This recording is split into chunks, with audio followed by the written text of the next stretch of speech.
बिस्मिल्लाहिर्रहमानिर्रहीम। अस्सलाम वालेकुम स्टूडेंट्स, आज की वीडियो में हम फंक्शन के रेंज का कंसेप्ट डिस्कस करेंगे। लास्ट वीडियो में हमने डोमेन का कंसेप्ट डिस्कस करते हुए एग्जांपल ली थी y is equal to 1/x-4। हमने ये कहा था कि इस फंक्शन का डोमेन जो है वो डिफाइन करता है x की ऑल पॉसिबल वैल्यूज़ को, यानी कि डोमेन से हमें ये पता चलता है कि हम यहाँ पर x की कौन कौन सी वैल्यूज़ प्लग इन कर सकते हैं।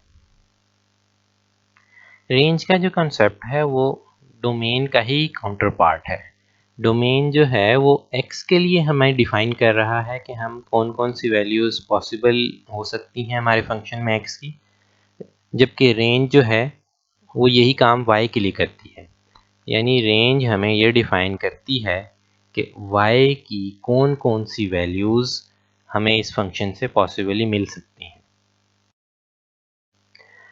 या मोर प्रिसाइजली इस एग्जांपल में तो वेरिएबल y यूज़ हो रहा है, लेकिन अगर कोई और एग्जांपल भी हो जिसमें x और y ना यूज़ हो रहे हों तो रेंज का ताल्लुक डिपेंडेंट वेरिएबल के साथ है, जिस तरह डोमेन का ताल्लुक इंडिपेंडेंट वेरिएबल के साथ था। हमारे इस फंक्शन में यानी y is equal to 1/x-4 में हमने डिफाइन किया था कि हमारे फंक्शन का डोमेन ऑफ f, अगर इसको हम सेट्स की नोटेशन में लिखें तो कोई भी रियल नंबर हो सकता है, यानी x element of real number such that x is not equal to 4, यानी x इज इक्वल टू 4 के अलावा हम कोई भी रियल नंबर यहाँ पर x की जगह पर प्लग इन कर सकते हैं। तो ये हमारे इस फंक्शन की डोमेन थी। तो जब हम डोमेन से x की तमाम वैल्यूज़ इस फंक्शन में प्लग इन करेंगे तो हमें करस्पॉन्डिंग y की मुख्तलिफ वैल्यूज़ मिलेंगी और वो सारी वैल्यूज़ मिलके इस फंक्शन की रेंज बनाएंगी। रेंज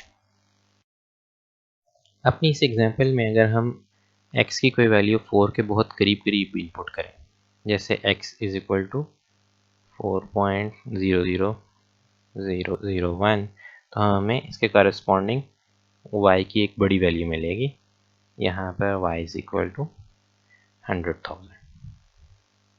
इसी तरह अगर हम x की एक बहुत बड़ी वैल्यू इनपुट करें, जैसे x is equal to 1 million, तो हमें y की एक बहुत ही छोटी सी वैल्यू मिलेगी, नियरली इक्वल टू 0.000001। इसी तरह अगर हम x की कोई वैल्यू 4 से नीचे ले जाएं तो y एक नेगेटिव नंबर बन जाएगा। तो ये तमाम जो हम इशारे देख रहे हैं, जो एग्जांपल्स देख रहे हैं, इससे हमें पता चल रहा है कि y जो है वो नेगेटिव भी हो सकता है, पॉजिटिव भी हो सकता है। y बहुत बड़ी बड़ी वैल्यूज़ भी हमें दे सकता है और y बिल्कुल स्मॉल वैल्यूज़ भी हमें यहाँ पे दे रहा है। और हमें कोई ऐसी एक्सेप्शन नज़र नहीं आती कि हम x की कोई वैल्यू इनपुट करें और इसके अगेंस्ट y की कोई वैल्यू जो है वो वैलिड ना हो या पॉसिबल ना हो सके। तो यहाँ पर इस एग्जांपल में हम कह सकते हैं कि y element of real number, यानी इस फंक्शन की रेंज ये है कि y कोई भी रियल नंबर हो सकता है। This is range of our function. एक और एग्जांपल लेते हैं, y is equal to x²। इसमें हम x की जो भी वैल्यू प्लग इन करेंगे हमें y की वैल्यू उसका स्क्वायर मिलेगा। तो हम ये जानते हैं कि किसी भी नंबर का अगर हम स्क्वायर लें तो आंसर में हमेशा पॉजिटिव नंबर ही आता है। तो यहाँ से हमें एक क्लू मिल गया कि y जो है उसकी वैल्यू नेगेटिव नहीं हो सकती, y can not be a negative value. तो चुनांचे इस फंक्शन की रेंज में से तमाम नेगेटिव नंबर्स जो हैं वो एलिमिनेट हो गए। तो इसके अलावा हम x की जो भी वैल्यू यहाँ पर प्लग इन करेंगे तो हमें y की वैल्यूज़ तमाम रियल नंबर्स में से मिल जाएंगी, तमाम पॉजिटिव रियल नंबर से, क्योंकि नेगेटिव रियल नंबर को हम एलिमिनेट कर चुके हैं। तो चुनांचे हम अपने फंक्शन की रेंज यूँ लिख सकते हैं, range of F is equal to, set notation में अगर हम लिखें y is an element of real numbers such that